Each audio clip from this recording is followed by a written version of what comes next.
Viral হলো এখন মুশারি ভাঙা, বিষয়টা কি চোখে দেখছেন এবং কি বলবেন? ব্যাপারটা হচ্ছে এত মিম তৈরি করছে, কিভাবে বলতে পারি। প্রথমেই বলি আমাদের একটা অফিসিয়াল কোনো ফর্ম না, ফলে এই যাদের সাথে যে আইএসএফ তৈরি করছে এরকম কোনো ব্যাপার নয়। মানুষ আবেগে এগুলো তৈরি করছে এবং সাধারণ মানুষ এটা গ্রহণ করছে। এখন সাধারণ মানুষ থেকে শুরু করে উচ্চবিত্ত, মধ্যবিত্ত, শিক্ষিত সমাজ এখন সবাই পশ্চিমবাংলার গণ্ডি বাড়িয়ে, রাজ্যের গণ্ডি পেরিয়ে, দেশের গণ্ডি পেরিয়ে এখন আন্তর্জাতিক স্তরে গানটা পৌঁছে দিয়েছে। দেখছিলাম কানাডাতে একজন ভদ্রলোক এটা ভিডিও করে পোস্ট করেছে। ব্যাপারটা হচ্ছে আমি সরকার সাহেবকে শুধু মাস্টার হবে না, আমি একদিন একটা মমতা ব্যানার্জি ঘোষিত একজন criminal, sorry national human rights commission ঘোষিত তিনি একজন ক্রিমিনাল, মমতা ব্যানার্জি ঘোষিত একজন বোমাদের। আপনি একজন প্রার্থী, আপনার অন্য প্রার্থীর প্রতি একটা সহনশীলতা থাকবে, 100% আছে।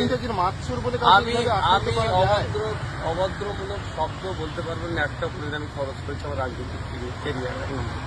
দ্বিতীয় কথা হচ্ছে সরকার সাহেব যখন রাস্তা দিয়ে যায় কেউ যদি ওনাকে চোর বলে ডাকে তারও দায়িত্ব নাকি আমার ঘরে বর্তায়। মানে সরকার সাহেব আইএসএফ আর নওশাদ প্রক্রিয়াতে বুঝছে যা হয় সবই নাকি নওশাদ বা আইএসএফ করছে, সেটা আমি কি করতে পারি? সাধারণ মানুষের বাক থাকলে তাহলে থাকতে পারি না।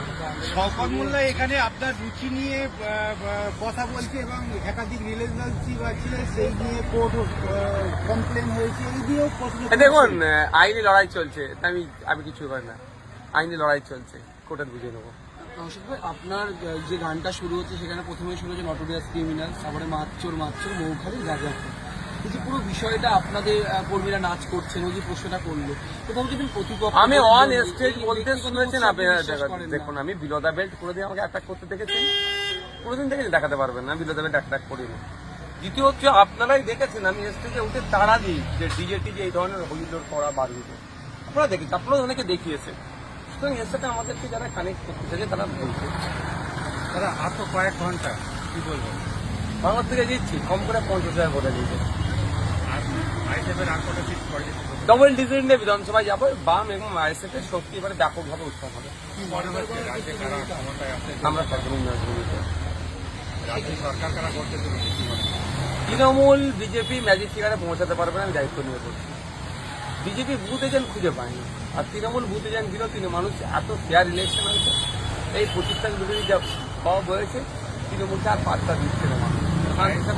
কারণ 8 বছর 10 বছর করে ভোট দেওয়ার সুযোগ পেয়েছে, সুদে আসলে মিটিয়েছে সাধারণ মানুষ। আপনারা নির্ণায়ক ভূমিকায় থাকতে বলছেন, সেই প্রশ্নটা উঠেই আসবে দাদার কথা সূত্রে, যদি তৃণমূল বা বিজেপি ক্ষমতায় না আসে, ঠিকঠাক না পায়, সেক্ষেত্রে আপনাদের অবস্থান কি হবে? আমাদের আমি একটা কোড আনসার বলছি, আমরা ভোট দিয়ে কোনো দুর্নীতিগ্রস্তকে আমরা সহযোগিতা করবো। আবার ভোট হবে, আমরা ভোট দিয়ে কোনো সাম্প্রদায়িক শক্তিকে সহযোগিতা করবো। ভোট মিনস প্রার্থী সমর্থন দিয়ে জিতা বিধায়ক দেয়, এইটা আমাদের অবস্থান ক্লিয়ার। অন্যরকম পরিস্থিতি, সে পরিস্থিতি জানে, তার জন্য সংবিধান আছে, সুপ্রিম কোর্ট আছে, নিয়ম কানুন আছে। ভাঙর মানে সবসময় সংবাদ শিরোনামে থাকে পোস্টফুল ভায়োলেন্স, ভাঙরে যদি হয় দায় নেবে? আইএসএফ যুক্তরাকে দায় আমার ঘরে করতে হবে।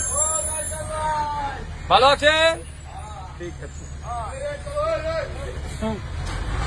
আমি আপনাদের বলি, আমরা কোনোদিন হিংসাতে বিশ্বাস করি, হিংসা দিয়ে হিংসাকে দমানো যায়, ভালোবাসাতে হিংসাকে দমানো যায়। আপনারা দেখুন তো ভোট পিরিয়ডে কত আমরা মারপিট কেস খেয়েছি, আমরা দেখেছি বলতে পারি আমরা কাউন্টার অ্যাটাকে গিয়েছি, আমরা সেলফ ডিফেন্সে বিশ্বাস করি।